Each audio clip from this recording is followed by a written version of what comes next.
బృందావనం నుంచి కృష్ణుడు వచ్చాడే కృష్ణుడు వచ్చాడే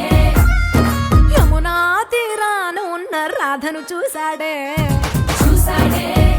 రాధను చూశాడే ఫ్రూటులేని గోపాలుడే సుటు వేసే భూపాలుడే వీసమొచ్చిన పాలుడే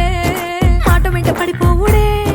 కటిక చీకటిల కన్ను కడతాడే వెన్న ముద్దలని వెంట పడతాడే కోల చేస్తాడే కాలమేస్తాడే మాయలోడు వీడే